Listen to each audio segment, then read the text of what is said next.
कहाँ गई वो सीता मैया और कहाँ है अब मरियम। भारतवर्ष में जिनके चरित्र पे गर्व किया करते हैं हम, जो अपनी इतिहास भुला दे आग लगे उस फैशन में, आग लगे उस फैशन में। हिंदुस्तान का चेहरा देखो सच्चाई के दर्पण में, हिंदुस्तान का चेहरा देखो सच्चाई के दर्पण में। अमन की देवी तड़प रही है गांधी जी के आंगन में, गांधी जी के आंगन में। ये जो पैगाम आपकी खिदमत में लेकर के आ रहा हूं, इसी के लिए मैंने आपको तैयार किया है। कितना खूबसूरत हिंदुस्तान था। सीता जी के साथ राम जी चले हैं वनवास को, तो लोगों ने कहना शुरू किया इस औरत को आज तक किसी ने नहीं देखा था, लेकिन सारे बाजार के लोग देख रहे हैं। तो राम जी को हाथ जोड़ना पड़ा कि मजबूरी है, गम का मौका है, इसलिए मेरी बीवी जो घर के अंदर रहा करती थी घर से बाहर है, मजबूरी है, मजबूरी माफ है, गम का मौका है। इस वक्त लोग बाहर निकल जाते हैं। अगर ऐसी मजबूरी नहीं होती, गम का मौका नहीं होता, कि औरत जो पर्दे में रहने वाली थी कभी पर्दे से बाहर नहीं होती। लक्ष्मण जी देवर हैं, सीता जी भाभी हैं। देवर से पूछा जा रहा है कि भाभी का चेहरा देखे हो, कैसी हैं, काली हैं या गोरी हैं? तो देवर ने कहा वो तो घूंघट डाल करके रहती थी, घूंघट डाल करके रहती थी। रास्ता चलते हुए मैंने साथ रहते हुए पैर तो देखा है, चेहरा नहीं देखा। लेकिन दौर इतना बुरा हो चुका, अभी जो दौर है इतना बुरा हो चुका है, इतना बुरा हो चुका है कि औरत घूंघट से ही बाहर नहीं है, आपे से बाहर। आपको सुनकर के हैरत होगी, कलेजा मुंह को आ जाएगा। मुसलमानों की 3 लाख लड़की गैर मुस्लिम को लेकर के भाग गई, आबरू अलग गई, ईमान अलग गया। इसका जिम्मेदार फैशन है। अगर वो दीन और धर्म पर कायम रहती तो उसका ईमान भी बचता, उसकी आबरू भी बचती। इंशाअल्लाह अपने समाज की औरतों की आबरू को बचाएंगे, हाथ उठाइए। इंशाअल्लाह बिल्कुल सही जा रहा है। ईमान की हिफाजत करेंगे, हाथ उठाइए इंशाअल्लाह। जमाना इतना बिगड़ चुका है, इतना बिगड़ चुका है कि सबके सामने औरत बाल को खोलती है, बाल को संवारती है, बाल को खोलती है, बाल को संवारती है। किसी की कोई परवाह नहीं करती है कि कौन देख रहा है, बुरी नजर से इसकी कोई परवाह नहीं करती है। जमाना इतना बुरा हो चुका है। एक किताब है, उसका नाम है विष्णु पुराण। विष्णु पुराण में लिखा है जब कलयुग आएगा, कयामत का दौर आएगा, तो औरत खूबसूरती को बेचेगी, कपड़ा नहीं रखेगी, खूबसूरती को बेचेगी, गरीब शौहर को छोड़ देगी, दौलत से निकाह करेगी, 5-7 साल की लड़की मां बन जाएगी, 8-10 साल का लड़का बाप बन जाएगा। महाभारत किताब है, उस किताब के अंदर लिखा हुआ है कि आदमी को अपनी जवान बेटी के साथ तन्हाई में नहीं बैठना चाहिए। जवान बेटी है, जवान बाप है, तो अकेले में ना बैठे, दूसरे आदमी को शामिल कर ले। बड़े बड़े लोग फिसल जाते हैं और शैतान बदकारी करा देता है। चौथे नमूने को बहुत ध्यान से सुनिएगा आप। राम जी की मां का नाम था कौशल्या। कोई राजा उनसे बात करने के लिए आए तो नौकर को भेजा, खुद नहीं गई। तो पूछा कि भाई आपने नौकर को भेज दिया? कहा मैं औरत हूं, वो मेरे लिए अजनबी है, मैं उसके सामने नहीं जा सकती। कितना खूबसूरत हिंदुस्तान था, दिखाने के लिए जा रहा हूं। दूसरी मिसाल देखिए, एक औरत का नाम है महाभारत में द्रौपदी। उसने कहा कि आज से बढ़कर के मेरा बुरा दिन कभी नहीं हुआ था। कहा कि वो कैसे? कि आज तक मुझको शौहर के अलावा किसी ने नहीं देखा था, आज सारी दुनिया के लोग मुझे देख रहे हैं, मैं बेपर्दा हो गई, इससे बड़ा बुरा दिन मुझे कभी देखने को नहीं मिला था। औरत की तालीम के हवाले से सुनाने के लिए जा रहा हूं। जवानों को पैगाम देकर के मेरे हिस्से का जलसा मुकम्मल हो जाएगा। 10 मिनट के लिए आप साथ देंगे, हाथ उठा दीजिए इंशाअल्लाह। सो करके सुनेंगे, हाथ उठाइए इंशाअल्लाह।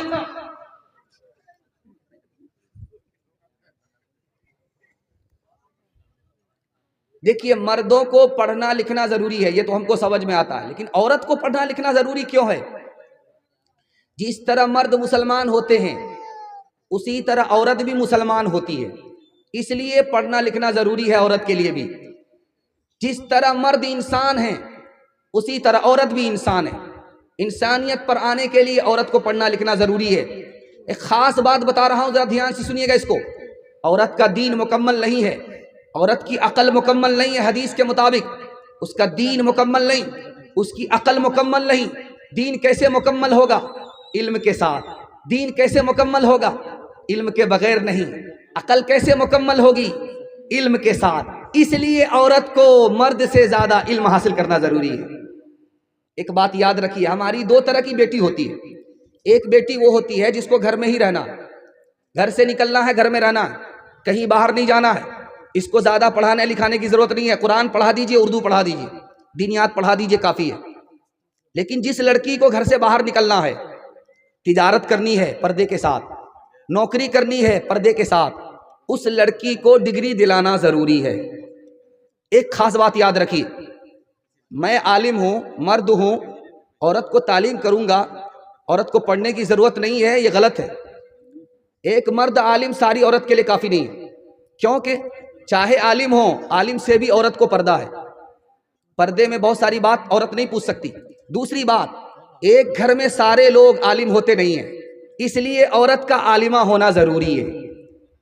और कभी ऐसा होता है कि लड़का भी एक जगह पढ़ रहा है, लड़की भी एक जगह पढ़ रही है।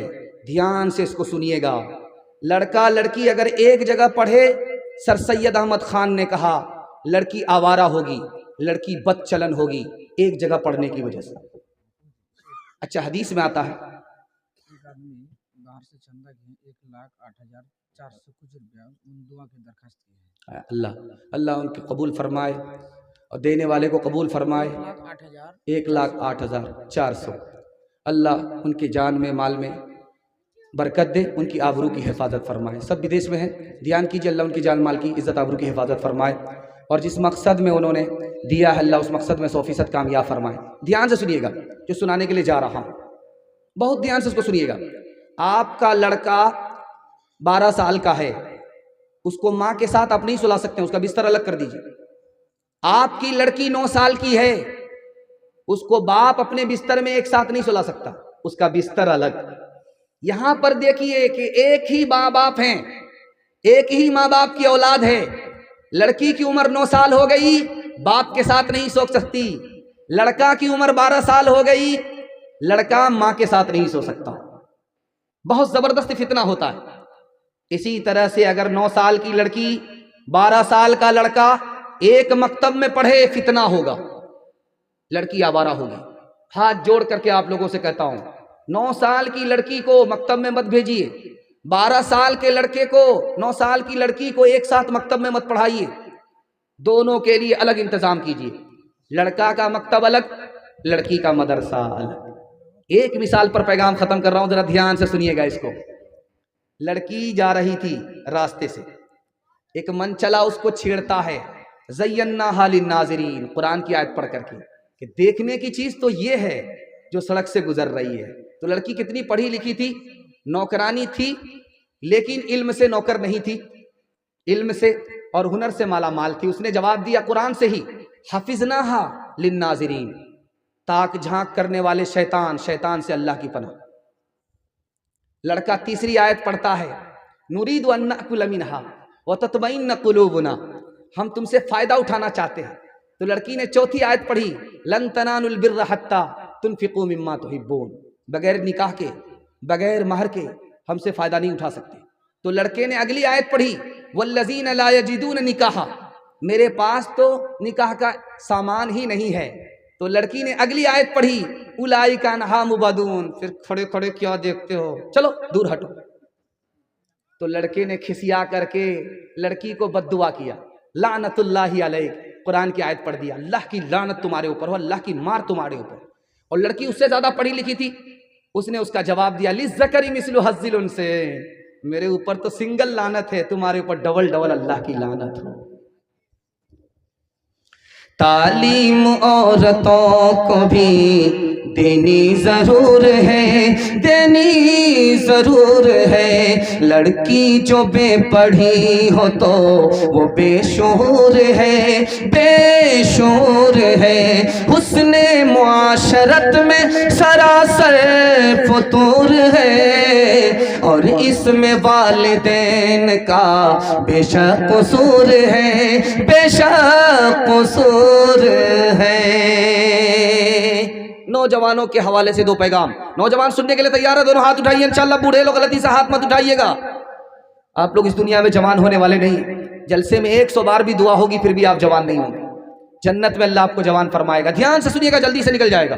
हजरत हुसैन बैठे हुए, एक देहाती आया, उसने कहा कि मैं आपसे कुछ लेने के लिए आया हूं, कि मेरे सवाल का जवाब दो तो पूरी थैली मिलेगी, अगर पूरा जवाब नहीं दिया तो थोड़ी थैली मिलेगी, जवाब दो मेरे सवाल का। साइल आया है भीख मांगने के लिए। हजरत हुसैन भीख देने वाले सवाल कर रहे हैं कि बताओ सबसे अफजल अमल कौन सा है, नजात कैसे मिलेगी, आदमी खूबसूरत कैसे होता है। उसने फटाफट जवाब दिया कि सबसे अफजल अमल अल्लाह पर ईमान। नजात कैसे मिलेगी? अल्लाह पर भरोसा कर लो। आदमी को खूबसूरत कौन सी चीज बनाती है? या तो माल बनाता है या तो इल्म आदमी को खूबसूरत बनाता है। अगर आदमी काला पैदा हुआ, बदसूरत पैदा हुआ, अब क्या करे उसके लिए? एक बच्चा बदसूरत पैदा हुआ था, आप देखेंगे माँ की मोहब्बत को, कि जिसका बेटा काला होता है उसको 72 मरतबा साबुन लगाती है कि किसी तरह गोरा हो जाए। लेकिन साबुन तो काला हो जाता है लेकिन वो कालिया गोरा नहीं होता है। लेकिन उस काले को वो चांद समझती है, उसकी मोहब्बत है। बेटा बदसूरत है, कोई खातिमा नहीं ले रहा है, माँ ने नसीहत किया कि बेटा बदसूरत हो, तुमको कोई कुर्सी नहीं देगा, बेटा एक काम करो, लोग तुमको तरक्की पर उठाएंगे, कुर्सी पर बिठाएंगे, तुम्हारी जूतियां सीधी करेंगे। तो बेटे ने कहा अम्मा बताओ। बेटा रात दिन एक करके इल्म हासिल करो, इल्म ही वो दौलत है, तुम्हारी जिल्लत को अल्लाह इज्जत में तब्दील कर देगा, तुम्हारे ऐब को अल्लाह हुनर में तब्दील कर देगा। बेटे ने मां की नसीहत को कबूल किया, अमल के कान से सुना, रात दिन एक करके मक्का का काजी बन गया। एक बात याद रखिए, आपका छोटा छोटा बच्चा है, आप उसको अच्छा कपड़ा पहना देते हैं, भूल जाएगा, आपका एहसान नहीं मानेगा। आप उसको अच्छा खाना खिलाते हैं, एहसान मानेगा, भूल जाएगा। आप उसके लिए अच्छा मकान बनाते हैं, वो भूल जाएगा। आप उसके लिए ज़मीन खरीदते हैं, कोई एहसान नहीं मानेगा। आप जाहिर रहे कोई फ़र्क नहीं पड़ता, आप अपने बच्चे को पढ़ा दीजिए, ज़िंदगी भर आपके एहसान को याद रखेगा। एक बात याद रखिए, ये जो आप सुनते हैं हीरा हीरा, हीरा कहाँ होता है? ज़मीन के नीचे के अंदर गड़ा होता है। वो हीरा सोना चांदी से ज़्यादा कीमती कैसे बनता है? उसको चमकाना पड़ता है, उसके कोने बराबर करने पड़ते हैं और इसका ख्याल रखना पड़ता है कि वो चटक न जाए, इसलिए सोना कीमती होता है।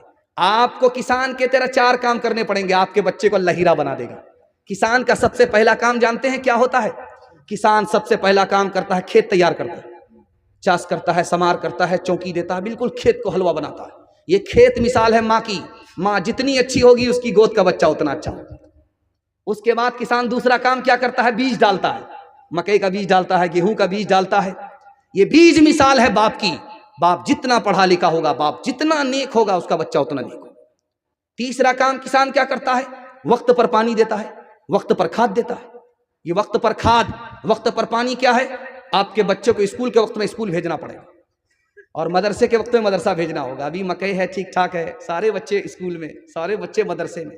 जैसे ही मकई के कटने का टाइम आया, सारे बच्चे मदरसे से गायब, स्कूल से गायब। कहाँ है? तो भाई कटाई में है, धुनाई में है। वक्त पर जब तक अपने बच्चे को आप पढ़ने के लिए नहीं भेजेंगे, किसान अगर वक्त पर खाद ना दे, वक्त पर पानी न दे, उसको फसल नहीं मिलती।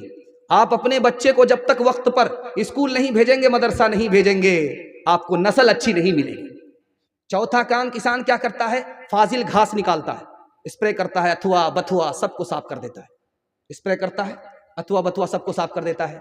अथवा बथुआ मिसाल क्या है? गलत माहौल से आपको बच्चे को निकालना पड़ेगा।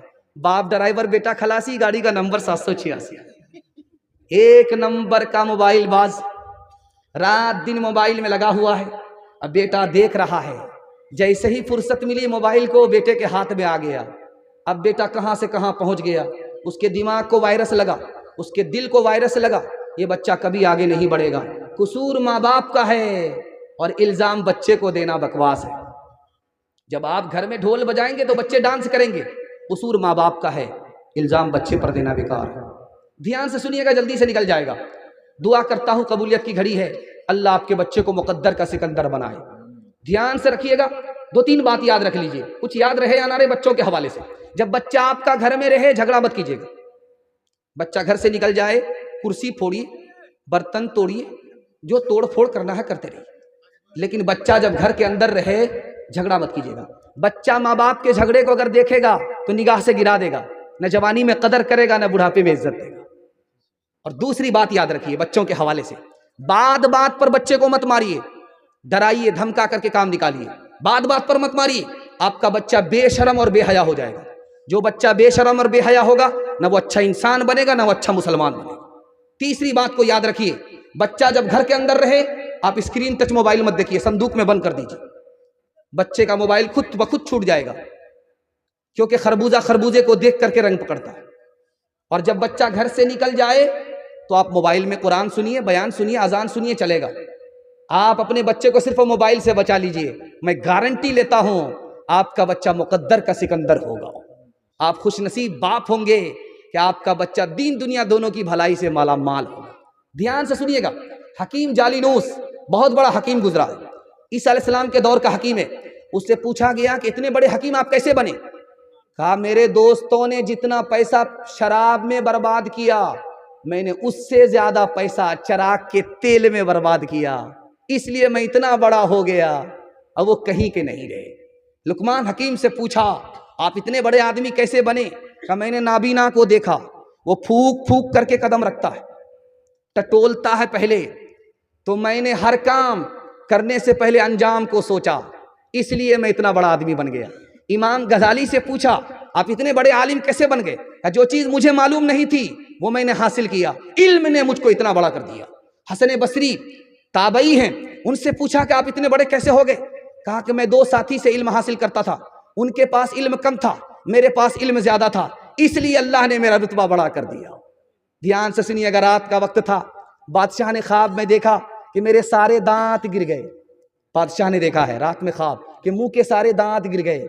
जो कम पढ़ा लिखा आदमी था वो आया, उसने कहा कि बादशाह सलामत, आपका ख्वाब अच्छा नहीं है, ये जो मुंह के सारे दांत गिर गए हैं इसकी ताबीर ये है कि पूरा खानदान आपके सामने हलाक हो जाएगा। बोला इस मनहूस को जेल में डालो, ये कौन सी खबर सुना रहा नालायक कहीं का।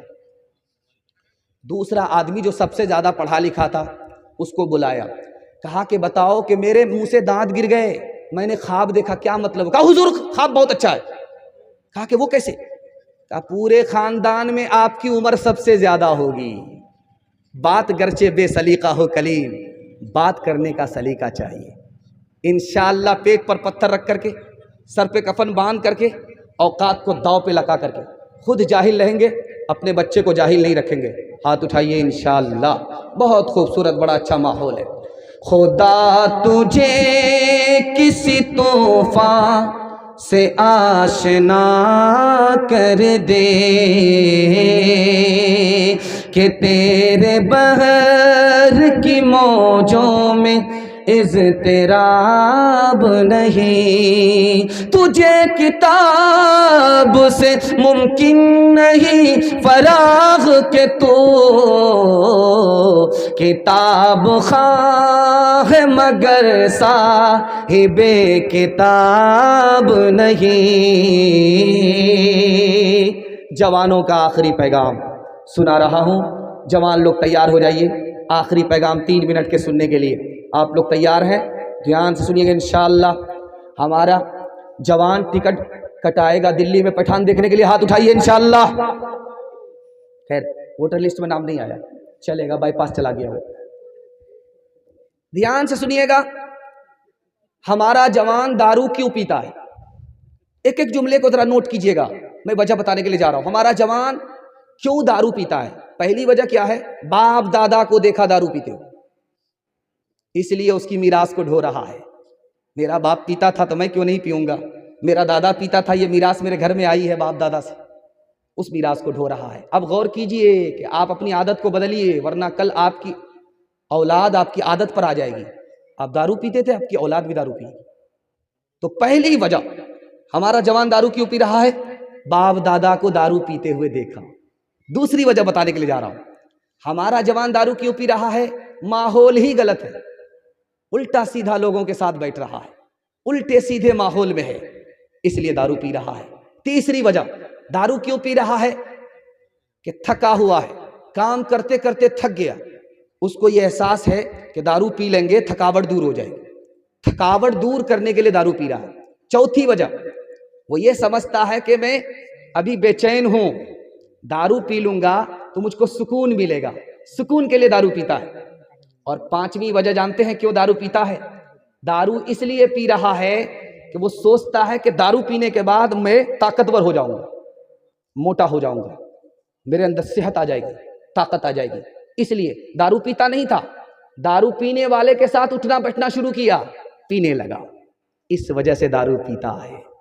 अब मैं बताने के लिए जा रहा हूं हमारा जवान फांसी के फंदे से क्यों लटक रहा है, जहर खा करके क्यों मर रहा है, ट्रेन की पटरी में क्यों कट रहा है, दिखाने के लिए जा रहा हूं, ध्यान से सुनिएगा। पहली वजह, पसंद के खिलाफ शादी हो गई, इसलिए खुदकुशी कर लिया।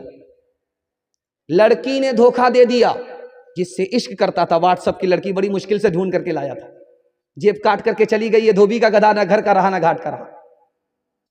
अब उसके चक्कर में इसने खुदकुशी कर लिया।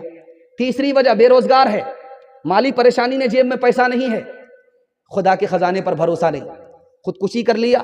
चौथी वजह, मायूस है जिंदगी से, डॉक्टर मरीज से मायूस नहीं होता, हमारा जवान मायूस हो गया, इसलिए खुदकुशी कर रहा है। तीसरी वजह बताने के लिए जा रहा हूं, बहुत ध्यान से सुनिएगा। 49% जवान कमर में हथियार लेकर के चलता है, 28% जवान चोरी डकैती करता है, 21% जवान चोरी डकैती करते हुए पुलिस को धोखा देता है। जानते हैं किस वजह से? फिल्म देखने की वजह से। फिल्म में देखा कि चोरी डकैती कैसे होती है, फिल्म में देखा यार बड़ी बड़ी गाड़ी है, बड़ा बड़ा बंगला है, माला माल तो यही लोग हैं, कंगाल तो हम ही हैं, चोरी डकैती पर आ गया। फिल्म से देखा कि चोरी डकैती कैसे होती है, वहां से सीख लिया, चोर डकैत बन गया, जेल जा रहा है, कभी पुलिस को चकमा दे रहा है, गलत रास्ते पर चला गया। हमारे जवान को तरक्की क्यों नहीं है? अब ध्यान से सुनिए, इल्म भी नहीं है, हुनर भी नहीं है, उस्मान अली को जानता भी नहीं है, इसलिए न दुनिया में तरक्की है न दीन में तरक्की है।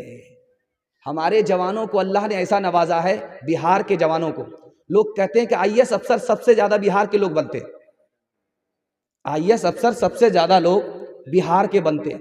बिहार के लोगों में टैलेंट बहुत है, लेकिन जवानों का हाल क्या है कि शेर का बच्चा बकरी के रेवड़ में पहुंच गया तो समझता कि मैं बकरी ही हूं, शेर नहीं हूं।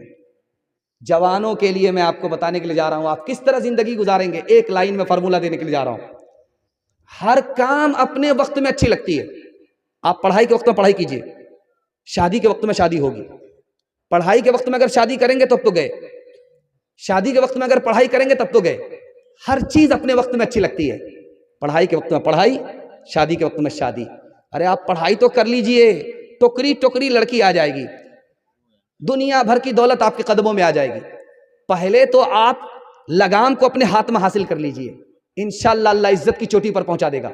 हर काम अपने वक्त में अच्छी लगती है, पढ़ाई के वक्त में पढ़ाई, शादी के वक्त में शादी। जवान के लिए दो ही रास्ते हैं, यूसुफ अलैहिस्सलाम का रास्ता पकड़े या यूसुफ के भाई का रास्ता पकड़े। यूसुफ ने कौन सा रास्ता इख्तियार किया? जिना नहीं किया, शराब नहीं पी, गलत रास्ते पर नहीं गए, तो अल्लाह ने कहां से कहां उठाया? फर्श से उठाया, अर्श पर पहुंचाया। 90 साल के लिए मिस्र की हुकूमत अल्लाह ने अता फरमा दिया।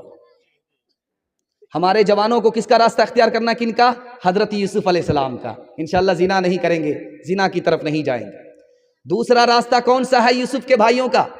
तौबा की उम्मीद पर गुनाह करते जा रहे, तौबा की उम्मीद पर गुनाह करते जा रहे, कल तौबा कर लेंगे, कल सुधर जाएंगे, जलीलो खार हो गए। अल्लाह ने इज्जत की चोटी से जिल्लत की पस्ती में डाल दिया। हम हाथ जोड़ करके अपने जवानों से कहते हैं, आप दारू को छोड़ दीजिए, आप जुआ छोड़ दीजिए, आप गलत माहौल में जाना छोड़ दीजिए, पढ़ करके दिखाइए, अल्लाह आपको 1 साल में 10 साल के बराबर तरक्की देगा। इंशाअल्लाह मेरे वादे पर आप अमल करेंगे, हाथ उठा दीजिए इंशाअल्लाह। एक अहले हदीस आलिम थे, उनका नाम था मौलाना गजनवी। वो एक रिसाला निकालते थे, उनका नाम था आबे हयात। उस रिसाले का नाम था आबे हयात। उस रिसाले में लिखा है कि लड़का भी व्हाट्सएप की लड़की को देख करके निकाह किया, लड़की भी लड़का को देख करके निकाह किया, माँ बाप की पसंद के खिलाफ निकाह किया, पसंद के मुताबिक नहीं किया, माँ बाप की पसंद के खिलाफ किया। दोनों ने मोहब्बत में शादी किया, फिर दोनों में झगड़ा हुआ, शादी खत्म हो गई, रिश्ता खत्म हो गया। तो उन्होंने उस किताब में लिखा है 2 वजह से रिश्ता खत्म हुआ। जिस वक्त लड़की लड़का से मोहब्बत करती है, जोश में होती है, होश नहीं होता। जिस वक्त लड़का लड़की से मोहब्बत करता है जोश में होता, होश नहीं होता। लेकिन जब शादी के बाद जोश ठंडा हो जाता है तब समझ में आता है कि ये लड़की तो बड़ी बेवकूफ़ है। अब लड़की को समझ में आता है ये लड़का बड़ा बेवकूफ़ है। झगड़ा हुआ, रगड़ा हुआ, रिश्ता खत्म हो गया। दूसरी वजह उन्होंने लिखी है, लड़का एक नंबर का फिल्मबाज था, लड़की एक नंबर की फिल्मबाज थी। लड़का ने लड़की से इसलिए शादी किया कि एक नंबर का हीरो होगा, और लड़की ने लड़का से इसलिए शादी किया कि एक नंबर की हीरोइन होगी। जब दोनों करीब आए तो देखा कि ये तो उल्लू की पट्टी है। उसने सोचा ये तो उल्लू का पट्टा है। रगड़ा हुआ, झगड़ा हुआ, रिश्ता ही खत्म हो गया। इसलिए हाथ जोड़ करके कहता हूँ, माँ बाप जो शादी कराते हैं वो शादी बहुत मजबूत होती है। बाप की दाढ़ी जो सफ़ेद होती है धूप में सफ़ेद नहीं होती है, ये तजर्बे से होती है। इसलिए माँ बाप की पसंद के मुताबिक शादी कीजिए। व्हाट्सअप और फेसबुक की लड़की के पीछे मत जाइए, वो पाकिट मार होती है। वो उस लड़के को तलाश करती है जो पैसे वाला होता है, उससे निकाह कर लेती है, उसकी जायदाद की अकाउंट की मालिक हो जाती है, उसके बाद लात मार देती है।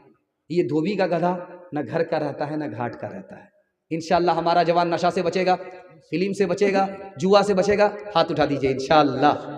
गिला सौ में जो डूबे फिर न उभरे जिंदगानी में, हजारों बह गए इन बोतलों के बंद पानी में। न कर बर्बाद अपनी जिंदगी बोतल के दीवाने, वो काटेगा बुढ़ापे में जो बोता है जवानी में। ये दारू का पियाला मौत का कड़वा पियाला है। मिला है जहर शरबत में, मिला है जहर शरबत में, छुपी है आग पानी में। मिला है जहर शरबत में, छुपी है आग पानी में। देखिए मेरे हिस्से का जलसा तो मुकम्मल हो गया है और इन्होंने फरमाइश किया है काली गोरी औरत के बारे में। आप लोग इसके चक्कर में हैं तो हाथ उठा दीजिए। हाँ, काली गोरी के चक्कर में देखिए कितने लोग हैं। सारी रामायण पढ़ी गई, सीता किसकी जोरू। ध्यान से सुनिएगा, जल्दी से निकल जाएगा। किताबुल अस्किया अल्लामा इब्ने जौज़ी रहमतुल्लाह अलैह की किताब है। उस किताब में लिखा है कि हारून रशीद के दरबार में दो लड़की आई, एक काली थी, गोरी थी। दोनों ने फरमाइश किया नौकरी दे दो, तो बादशाह ने सोचा कि दोनों को बेवकूफ़ बना देते, मंतिक से निकाल देते। कहा कि मेरे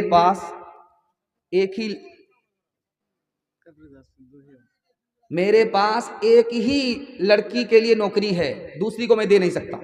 लेकिन मैं दोनों को नहीं दे सकता इसलिए कि किसी को नौकरी मिलेगी वो खुश हो जाएगी, किसी को नहीं मिलेगी उसका दिल टूट जाएगा। इसलिए मैं नौकरी दोनों को नहीं दूंगा। तो लड़की उससे ज़्यादा पढ़ी लिखी थी, बादशाह को फलसफे से फंसा लिया। अब बादशाह सलामत एक काम कीजिए, अगर कोटा एक ही है और कैंडिडेट्स दो हैं तो आप मुनाजरा करा लीजिए। अगर काली गोरी लड़की साबित कर देगी तो उसको नौकरी दे दीजिए, अगर गोरी साबित कर देगी उसको नौकरी दे दीजिए। तो बादशाह फंस गया। अब गोरी लड़की ने साबित करना चाहा कि मैं गोरी हूं, मुझको काली पर फजीलत है, मैं काली से अच्छी हूं। उसने मिसरा कहा, मोती सफेद है कीमत है उसकी लाखों, और कोयला है काला पैसों में ढेर पाले। अल्लाह के नेक बंदों का मुंह सफेद होगा, और जो दोज़खी होंगे मुंह उनके होंगे काले। बादशाह सलामत मोती कोयला से बढ़कर के है, उसी तरह मैं गोरी हूँ काली से बढ़कर की हूँ।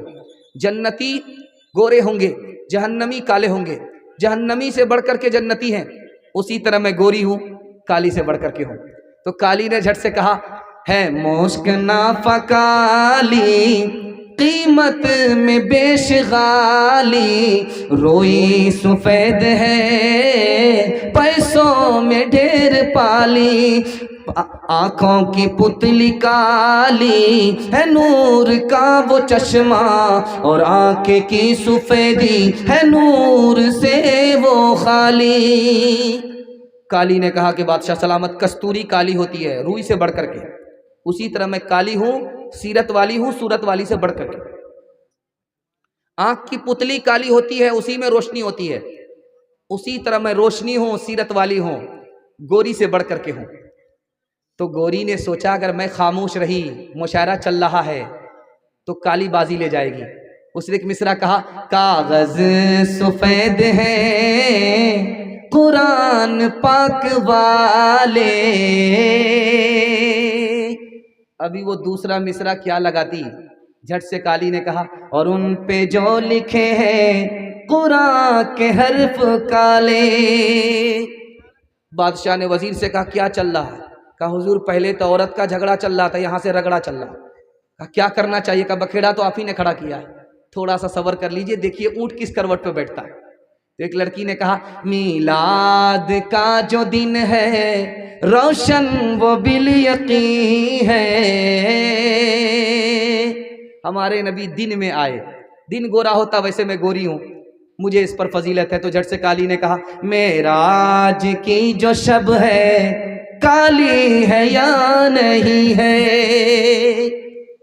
अब गोरी ने बड़े प्यार से बादशाह को खिताब किया है, मुखातब किया है कि बादशाह सलामत, सर उठाइए, आसमान में चांद को देखिए, सूरज को देखिए, सितारे को देखिए, सब गोरे हैं। जैसे उनको फजीलत है वैसे मुझको फजीलत है। इंसाफ कीजिएगा, कुछ सोचिएगा प्यारे, सूरज सफेद रोशन तारे सफेद सारे। तो काली ने सोचा मैं खामोश रही तो मुकदमा हार जाऊंगी।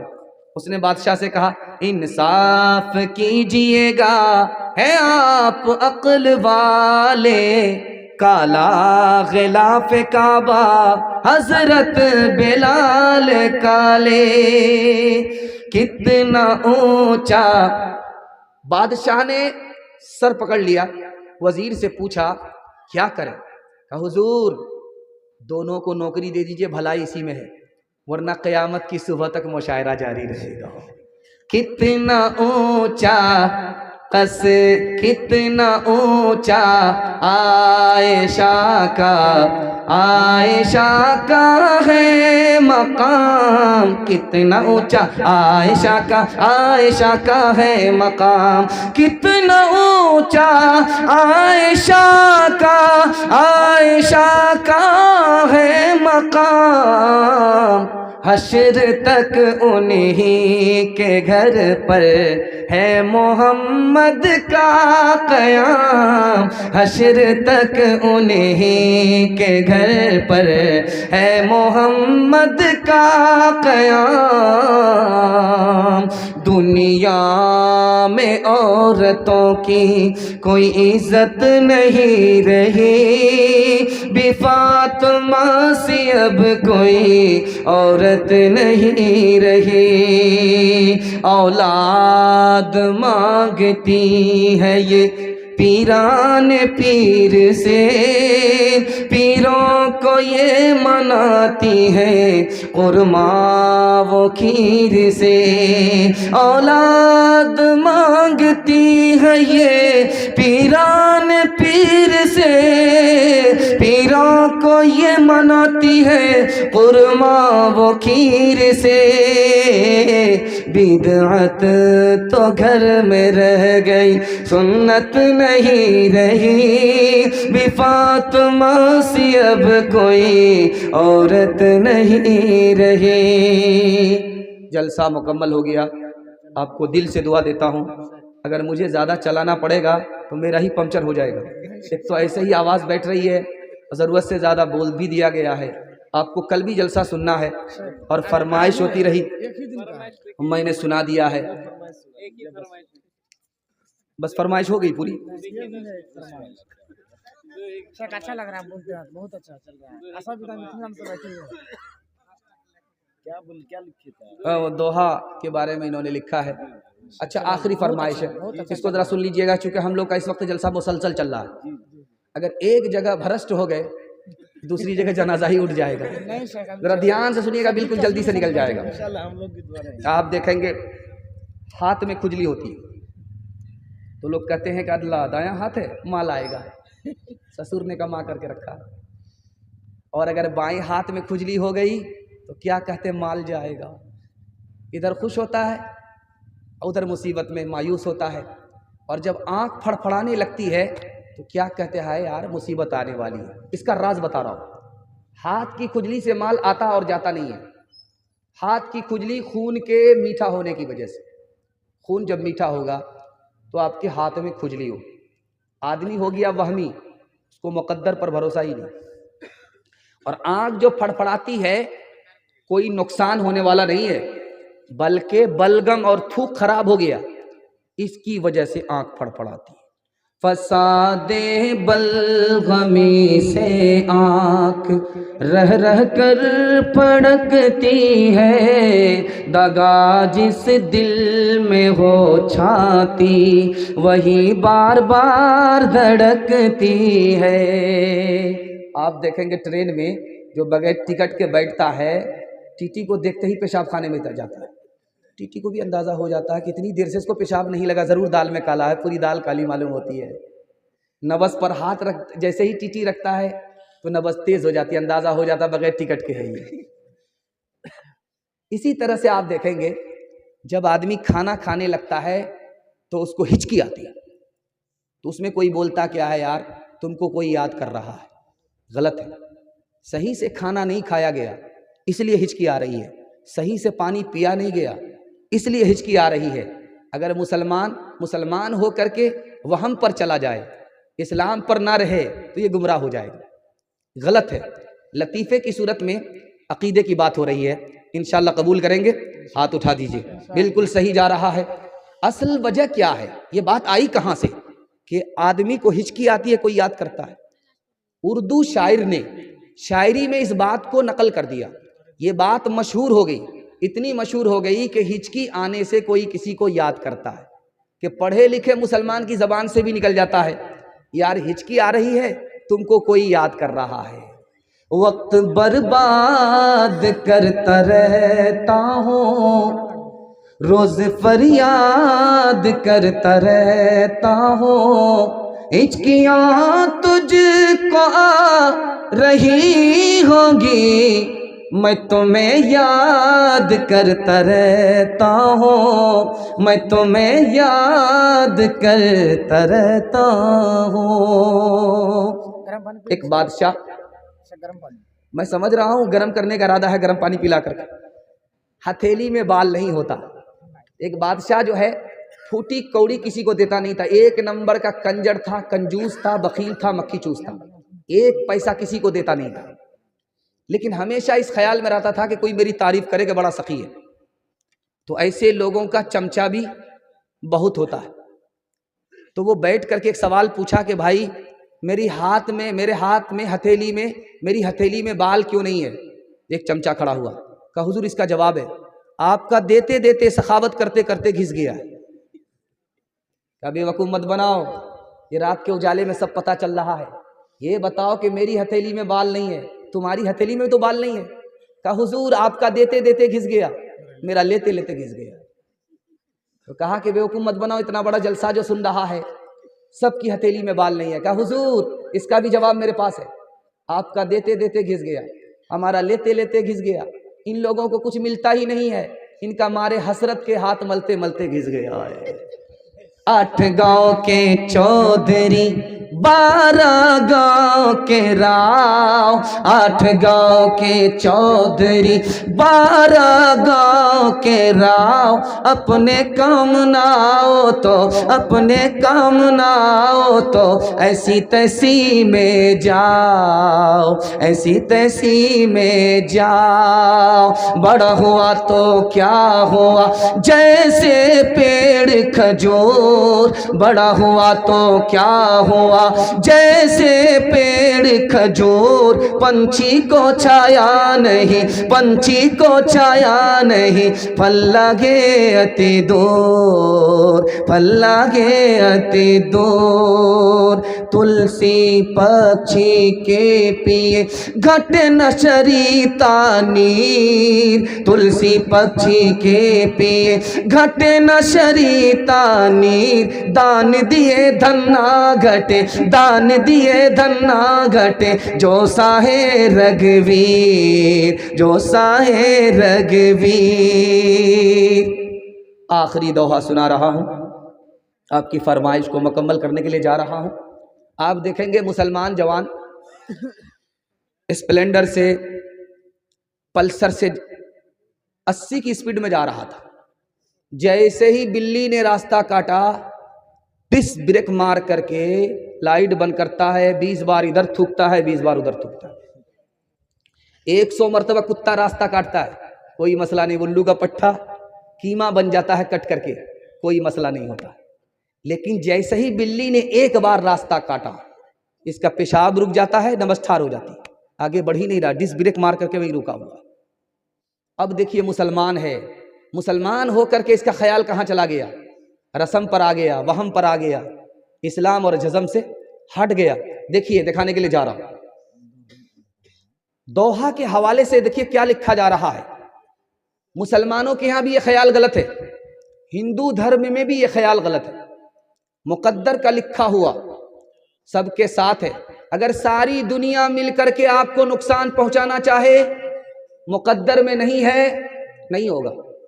सारी दुनिया मिलकर के आपको नफा पहुंचाना चाहे, नफा नहीं है, नफा नहीं पहुंचा सकते। लेकिन आप वहां पर देख लीजिए, बिल्ली ने रास्ता काटा, ये डिस ब्रेक मार करके रुक गया। क्यों? इसका ख्याल है आगे हादसा होगा, आके आफत आएगी। देखिए हादसा बिल्ली के रास्ता काटने की वजह से नहीं, वो तो मासूम है, बेगुनाह है। गुनहगार तो हम हैं, रात दिन गुनाह करते हैं। सदका खैरात करेंगे बला कट जाएगी, और गुनाह करेंगे बला में गिरफ्तार होंगे। कसूर अपना है, इल्जाम किस पर डाल रहे हैं? बिल्ली पर डाल रहे हैं। घर की जली बन में गई, बन में लागी आग, घर की जली बन में गई, बन में लागी आग। बन बेचारा क्या करे, बन बेचारा क्या करे, जो है हमारे भाग, जो है हमारे भाग।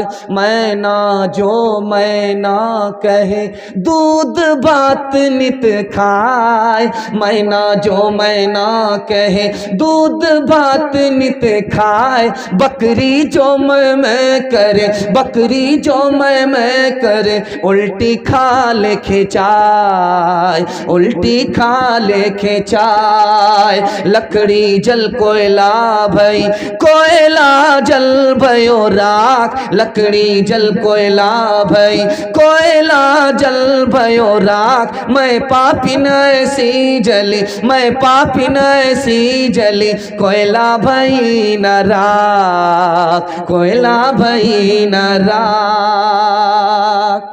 दोहे की फरमाइश मुकम्मल हो गई।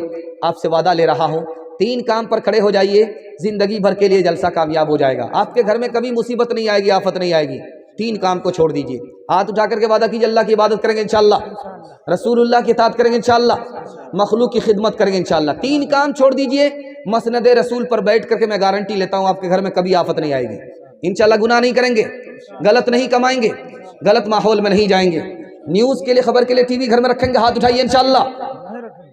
न किताबों से, नवाजों से, नज़र से पैदा, दीन होता है बुजुर्गों की नज़र से पैदा। नहीं सीखा इन्होंने दीन रहकर शेख के घर में, पले कॉलेज के चक्कर में, मरे साहब के दफ्तर में थे, केक के चक्कर में तो रोटी भी गई, बड़ी शे की ताक में थे तो छोटी भी गई। ना मानी बात वाइस की, थे पत्र बंगाली सब है, ये बिल्कुल बंगाली है, सारे बंगाली है, अक्सर बंगाली है। ये बिहारी बंगाली के चक्कर में तो हम पंजाबी हो जाएंगे। बहुत दिलचस्प सुन रहे हैं सर, एकदम दिलचस्प, कोई एकदम सब दिलचस्प से सुन। बस एक फरमाइश इनकी आ जाती है, 1 मिनट की, बैठ जाइए बस, इसके बाद दुआ हो जाएगी। 1 मिनट की दुआ होगी, 1 मिनट की फरमाइश। इन्होंने कहा कि बंगला नाथ सुना दीजिए। ये लोग सुने हुए हैं, इसलिए तो हमको पका रहे। हम लोग नहीं सुने, ध्यान से सुनिएगा। एक नमाजी थे, नमाज बहुत ध्यान से पढ़ते थे, दिल लगा करके पढ़ते थे। उनसे पूछा कि आप लोग इतना ध्यान से नमाज पढ़ते हैं, हम लोग नहीं पढ़ते। तो उन्होंने क्या बताया, ये सबक आपको दे करके मैं अपने पैगाम को ख़त्म कर रहा हूँ।